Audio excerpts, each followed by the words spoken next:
Amperge Convida, com Heloísa Carpena.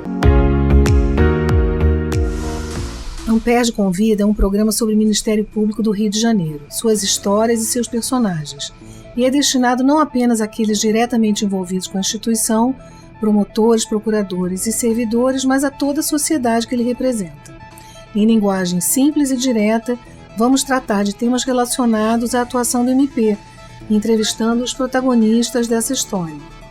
Eu sou Heloísa Carpena e convido todos a acompanhar esse podcast. Um novo episódio está disponível toda terça-feira nos tocadores de podcasts e nos sites da Rádio Roquete Pinto e da Amperge, www.amperge.org. Nesse episódio, convidamos o promotor de justiça do MPRJ, Bruno Correia Gangoni, que coordenou o GAECO, Grupo de Atuação Especial no Combate ao Crime Organizado, nos anos de 2021 e 2022. E ele vai falar sobre sua experiência. Há uma semana atrás, estamos gravando aqui no dia 31 de outubro de 2023, ocorreu o maior ataque ao transporte público do Rio de Janeiro em um único dia. 35 ônibus, carros de passeio, um caminhão de lixo e uma cabine de trem foram incendiados por bandidos. Segundo foi apurado, esse episódio foi uma reação à morte de um miliciano da Zona Oeste durante uma operação policial que paralisou boa parte da cidade e gerou pânico na população. Os ataques aconteceram todos na Zona Oeste do Rio de Janeiro, uma área que ocupa 70% da cidade e é a mais populosa, com mais de 2,5 milhões de habitantes. Bruno, muito obrigada por aceitar o nosso convite. Eu gostaria de te pedir para começar falando sobre, nos dando um panorama, né, atual da questão das milícias no Rio. Esse episódio não pode ser compreendido de forma isolada, não é? Ele é fruto de um processo que se iniciou há anos. Então, eu te pediria para começar falando sobre esse panorama atual da questão das milícias no Rio de Janeiro, especialmente na Zona Oeste, desde a sua origem. Bom, boa tarde, Heloísa. Obrigado pelo convite. Boa tarde a todos os ouvintes. Como você bem falou, esse episódio não pode ser considerado de forma isolada, né? A milícia, ela surgiu na Zona Oeste na virada dos anos 2000, né? A gente caracteriza a milícia como sendo uma criminalidade organizada, né, que coercitivamente explora um determinado território e a população que ali reside, que ali trabalha, que ali circula, com o fim de lucro, né? A gente sabe que no passado a milícia conseguiu colar perante a opinião pública e perante os moradores dessas comunidades um discurso de legitimação, né, de que eles estariam protegendo aquela comunidade de traficantes, de furtadores, de roubadores, como se fosse uma autodefesa comunitária. Esse discurso de legitimação colou durante muito tempo. A gente encontra na história do Rio de Janeiro até políticos que defendiam, né, a milícia como sendo uma defesa da comunidade contra traficantes.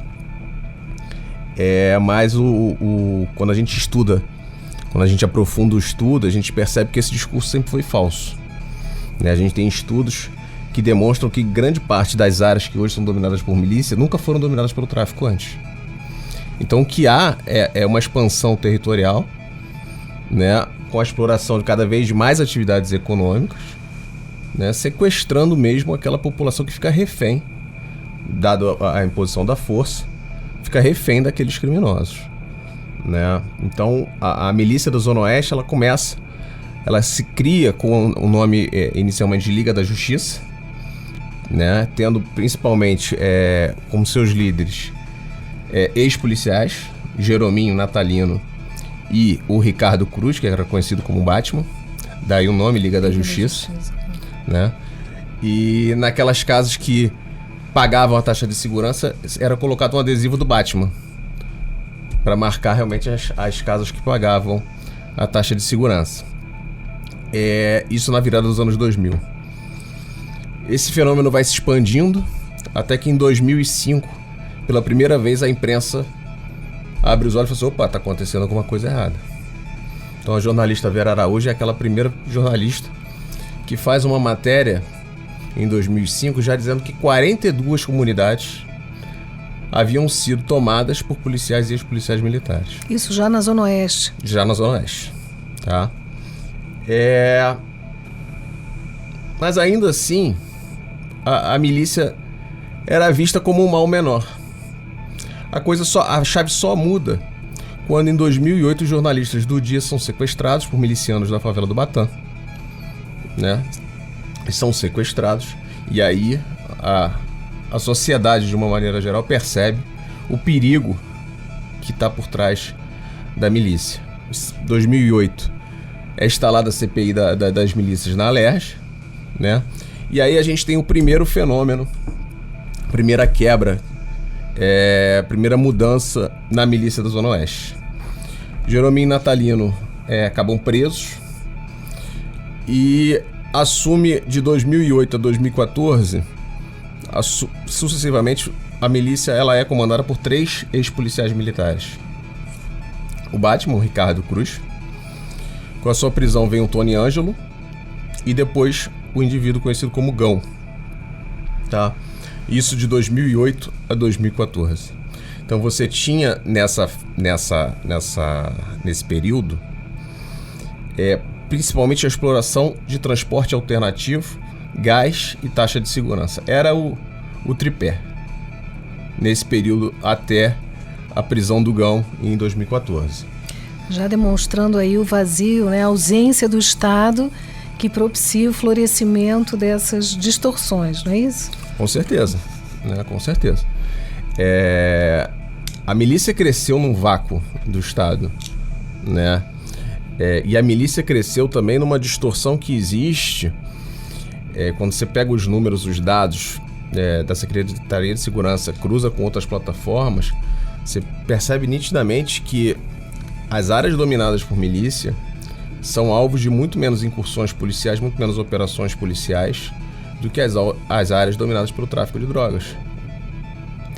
Existe... Isso faz se você sobrepor os dados, isso é muito claro, né? Assim, os dados publicados pelos pesquisadores da UF recentemente apontam que em 2019, por exemplo, apenas 6% das operações foram em áreas de milícia, contra 45% em áreas que havia um confronto entre facções e milícia, ou entre facções entre Comando Vermelho e Terceiro Comando, e 40% nas áreas do Comando Vermelho. Muito embora o território dominado pela milícia seja superior, muito embora esse território da milícia tenha números de homicídios e desaparecimentos forçados superiores até às áreas dominadas pelo tráfico, né? Mas aí, retornando então o Gão, a gente só fez esse gancho para mostrar o vácuo, né? O vácuo do Estado. O Gão é preso, né, em 2014. O que acontece? Começa a era da família Braga. Carlos Alexandre Braga, Wellington Braga e Luiz Antônio Braga são 3 irmãos que vão se suceder na liderança dessa milícia, tá? O primeiro, o Carlos Alexandre Braga, mais conhecido como Carlinhos Três Pontes.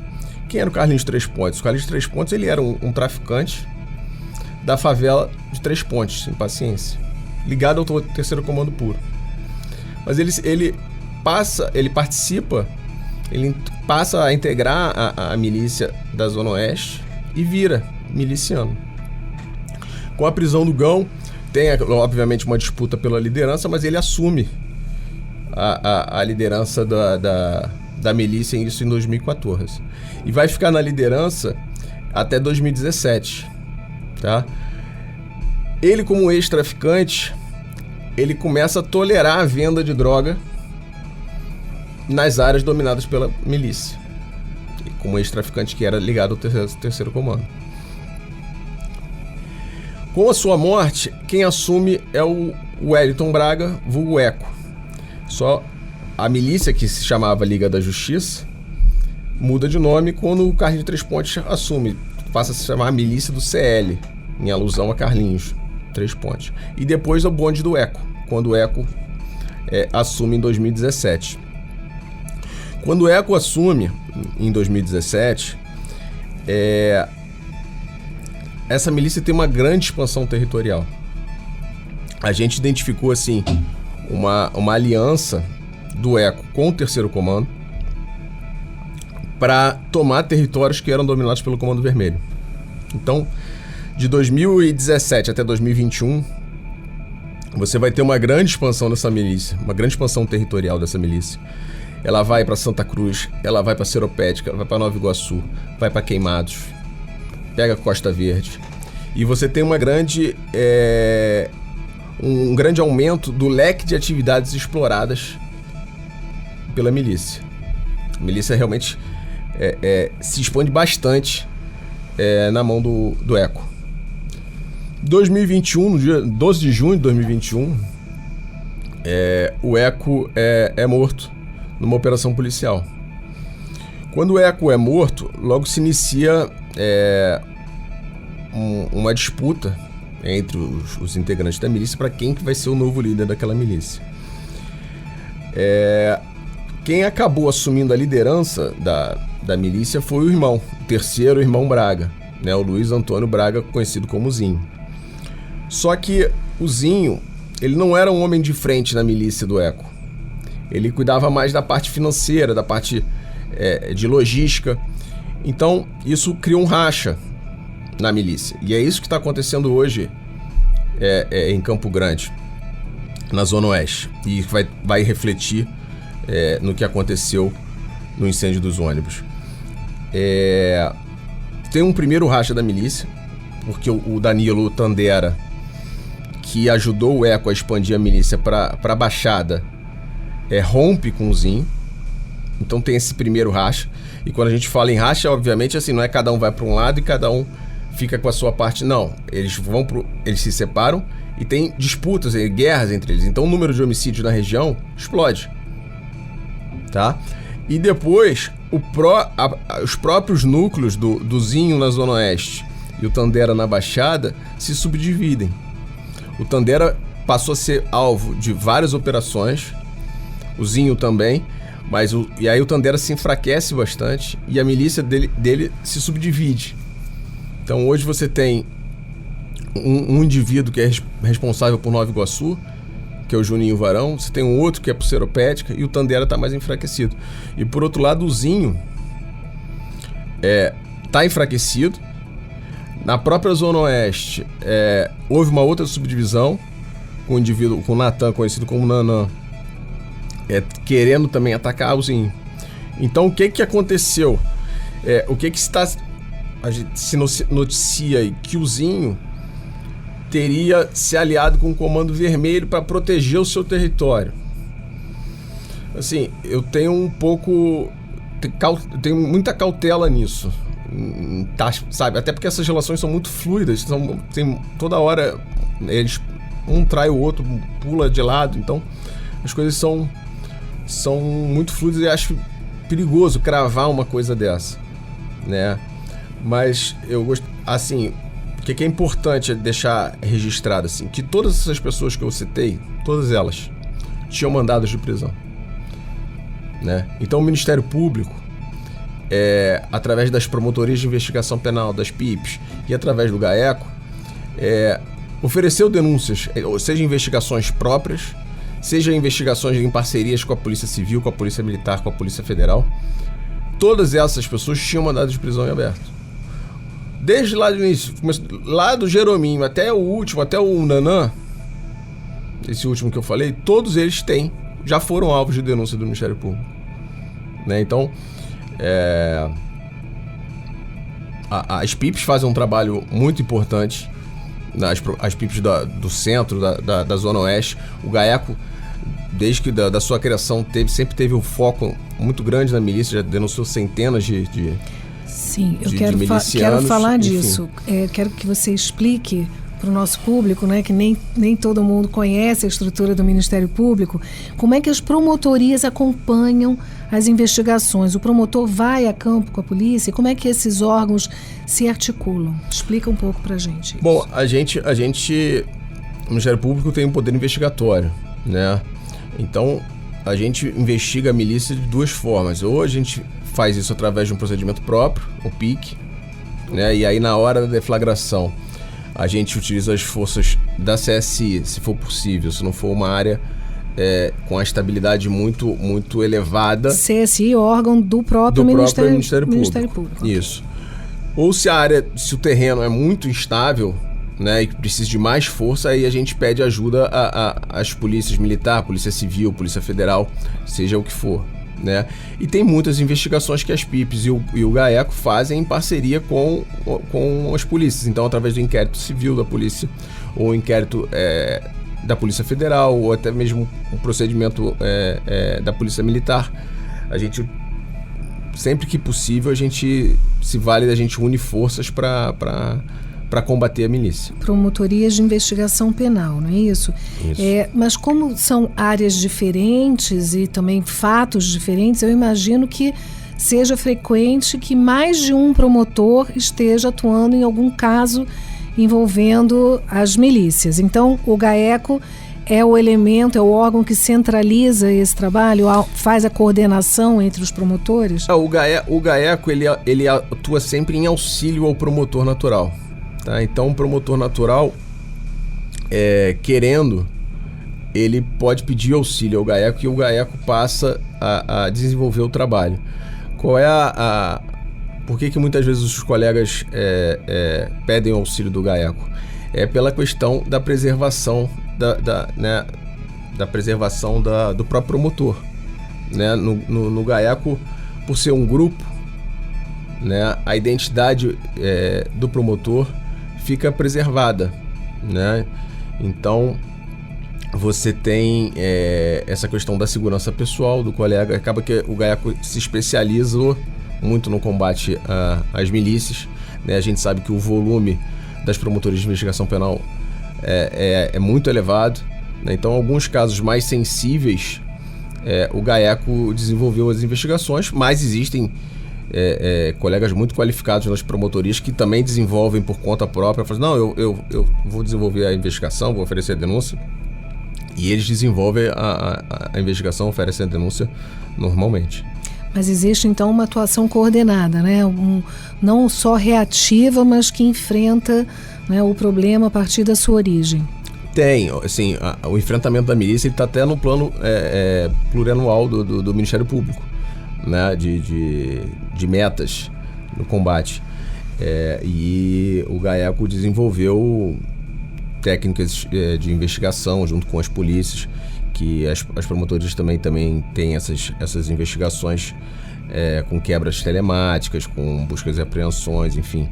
Então, as promotorias de investigação penal e o GAECO ofereceram denúncias contra todas essas pessoas. Todas essas pessoas já foram alvos do MP. Sim, mas eu estou entendendo que esse problema é tão complexo, né, Bruno? Envolve tantos desdobramentos que, além da persecução penal, tem outras medidas aí que se mostram necessárias, né, para coibir ou estrangular em alguma medida a atuação desses grupos. Uma delas, hoje tem uma matéria grande na Folha de São Paulo sobre esse assunto e noticia a atuação da administração municipal, Prefeitura do Rio de Janeiro, promovendo demolições de imóveis, né, que são construídos por esses milicianos e usando inclusive recursos públicos. Tem a notícia de não dá nem para dizer se é um furto, né, de uma ponte. Então, as estruturas dessa ponte, situada na Zona Oeste, foram retiradas, isolou uma comunidade e eles usaram esses vergalhões de ferro nas construções. Quer dizer, a coisa tem, né, um desdobramento, tem vários desdobramentos que são igualmente importantes. E a gente sempre, né, tem aquela máxima, follow the money. Então, esse seria um dos caminhos. O Ministério Público também está se estruturando para enfrentar, nessa perspectiva, a milícia? Não, com certeza, sim. Eu tenho muito claro para mim que segurança pública não é sinônimo de polícia, né? A polícia, claro, é um elemento essencial na segurança pública, mas somente com a coordenação de vários atores do poder público e da própria sociedade civil a gente vai conseguir combater a milícia, né? Então, assim, o governo federal tem que fazer a sua parte, o governo estadual tem que fazer a sua parte, o governo municipal tem que fazer a sua parte, as concessionárias de serviço público têm que fazer a sua parte. De que maneira? As concessionárias, o que você citou. Por exemplo, os demais, eu obviamente pensei neles, mas as concessionárias, onde é que entram nisso? Por exemplo, gato. Gato de luz. Gato de luz, gato de água. Netcat. Né? O botijão de gás numa área de milícia, ele é 30% mais caro do que uma área que não é dominada pela milícia. Ok, a polícia precisa entrar, precisa. Mas a ANP também precisa chegar junto e controlar isso, e trabalhar junto. O setor de inteligência da ANP, né? A gente tem que começar a atacar, não é nem que começar porque a gente já faz, mas tem que aprimorar o ataque às fontes de renda da milícia, né? E seguir o dinheiro, como você falou. Então, assim, eu vejo três pilares principais, para depois a gente voltar um pouquinho lá pro incêndio, assim, 3 pilares principais, assim. É o território, é a retomada do território pelo Estado, né? É você atacar as fontes de renda e você aprimorar, cada vez aumentar, incrementar cada vez mais investigações financeiras, porque se você... Crime, ainda mais esse tipo de crime, é proveito econômico.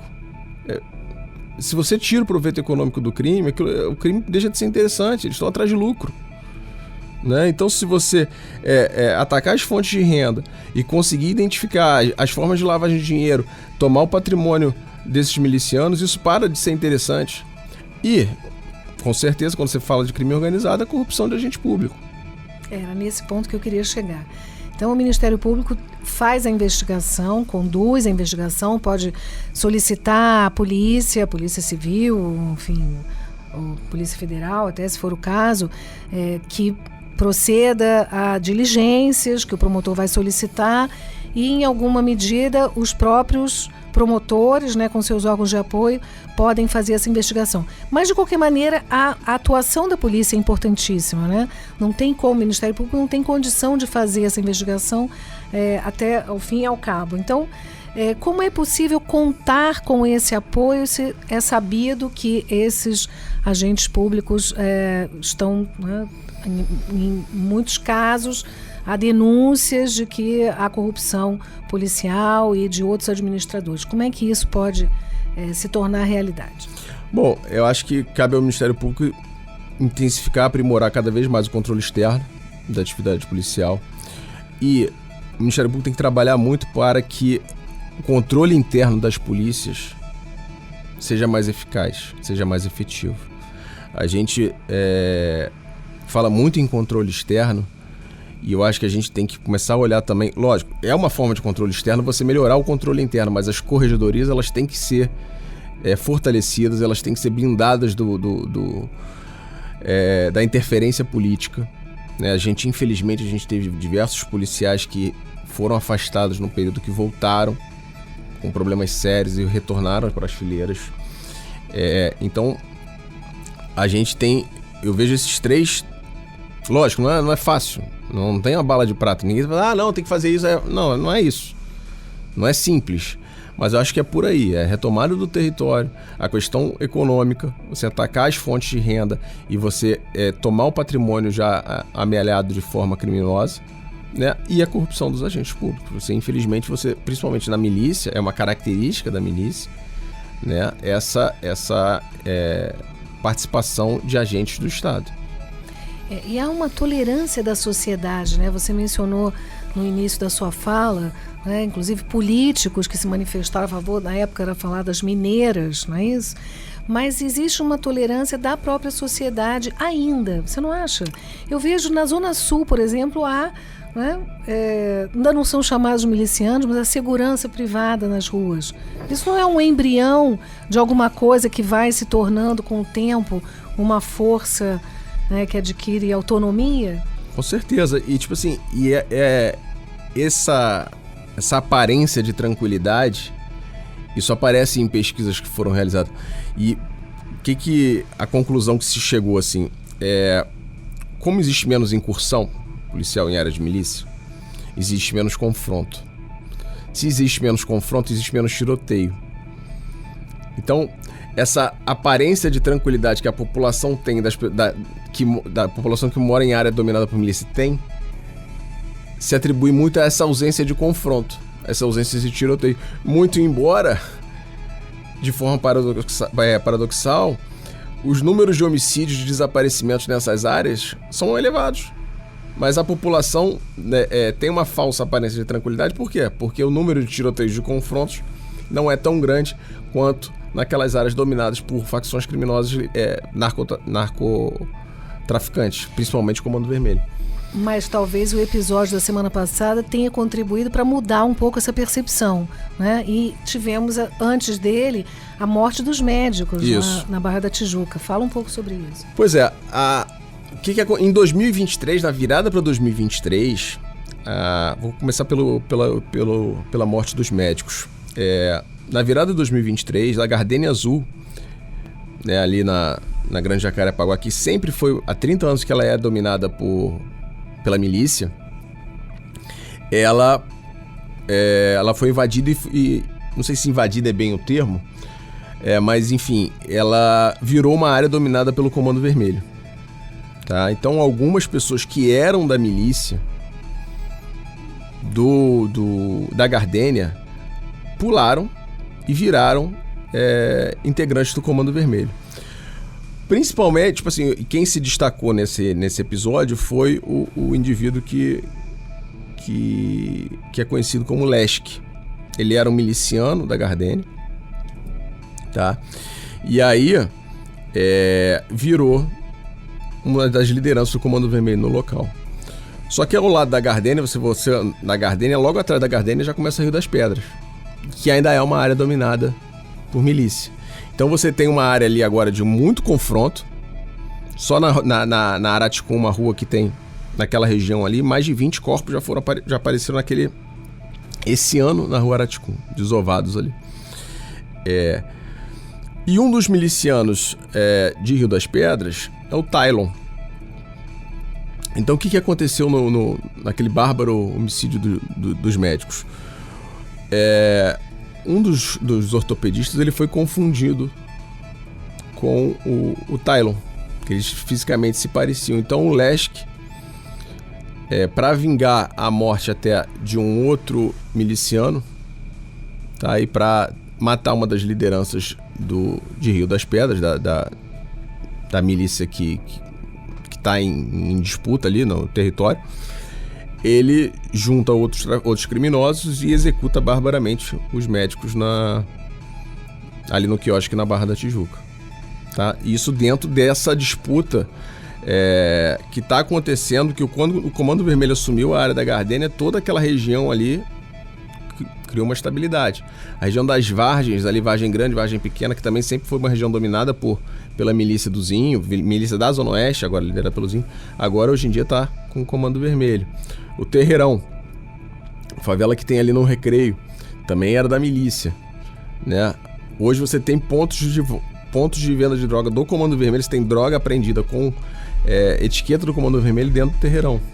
Então por isso que a gente está vendo a imprensa principalmente noticiando de que o Zinho teria se aliado com o Comando Vermelho, porque a Gardênia era do Zinho, virou Comando Vermelho. Então não sei se houve realmente uma invasão ou se foi um acordo, né? Você tem o Terreirão, que era do Zinho, da Zona Oeste, e tá vendendo droga do Comando Vermelho. E no Recreio tem um problema ainda maior, porque ali ainda tem o terceiro comando, na praia. Né? Então você ali no Recreio agora você tá com uma milícia, você tá com o Comando Vermelho e você tá com o TCP. Por isso que os homicídios no Recreio explodiram mais de 200% esse ano, né? Então, o episódio do homicídio, esse bárbaro crime que aconteceu na Barra da morte dos médicos, está diretamente relacionado à disputa da milícia com o Comando Vermelho na Gardênia. né? Pelo que restou apurado aí pela Polícia Civil. E o Matheus, que foi alvo de operação do GAECO ano passado, tinha um mandado de prisão pendente, foi alvo, e aí sim gerou os incêndios no ônibus, uma operação da CORE, da Polícia Civil, para tentar prendê-lo. Acabou que ele foi morto em confronto com a polícia, era o segundo homem da milícia, e aí gerou essa reação demonstrando um poder, e botou a cidade estupefacta pela ousadia e a expansão dos ataques, tanto quantitativamente quanto territorialmente. Foi do Recreio até Santa Cruz, enfim, vários bairros diferentes que tiveram ônibus incendiados. Mostraram sua força, né? Mostraram sua força. E é difícil a gente ter esperanças, mas a partir da sua experiência no combate ao crime organizado, quais seriam os caminhos para mudar esse cenário? E talvez uma pergunta antecedente: é possível mudar e pensar numa cidade reconquistada, ou nós vamos viver essa realidade aí daqui para frente de forma inexorável? É difícil, né? O cenário é difícil, assim, a gente vê uma expansão cada vez maior, mas eu acho que a gente tem que acreditar que existe saída, assim. Eu acho que se todos os atores se juntarem, se a sociedade civil se juntar, se os concessionários se juntarem, se as pessoas se juntarem, a gente tem que reverter isso. Tem que reverter. E eu acho que passa por esse tripé que eu comentei há pouco, assim, da questão da retomada do território, né? Da atacar as fontes de renda e atacar o patrimônio, né? Recuperar o patrimônio, tomar o patrimônio dessas pessoas para que o crime deixe de ser proveitoso, né? E a corrupção dos agentes públicos. A gente tem que... a milícia tem essa característica, por isso que a milícia é tão difícil combater a milícia. Ela está cheia de agentes e ex-agentes do Estado, né? Essa relação promíscua que ela tem com o Estado, tanto no executivo, no legislativo, enfim.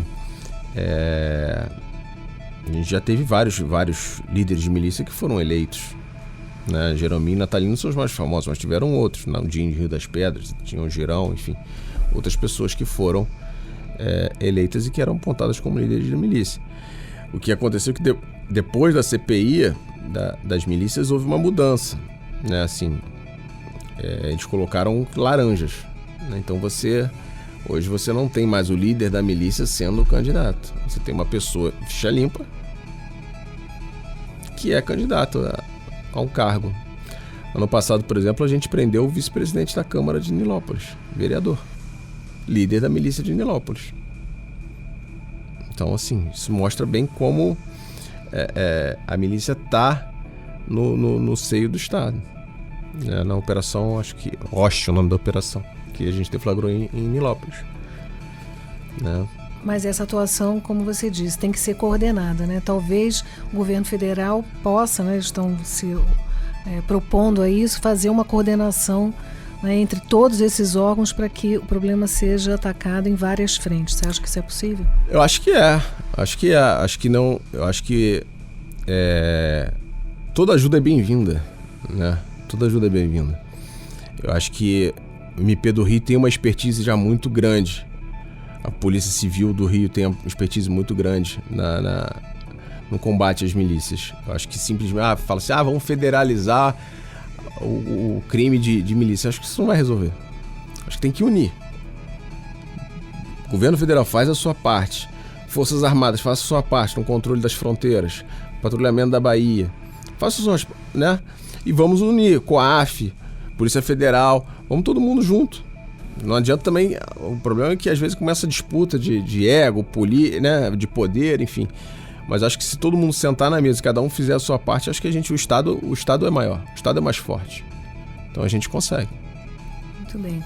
Obrigada, Bruno. Obrigada pela sua entrevista. Eu quero encerrar pedindo aos ouvintes que, se gostaram do episódio, deem um like e acompanhem o programa no Spotify e no SoundCloud. Amperge convida. com Heloísa Carpena.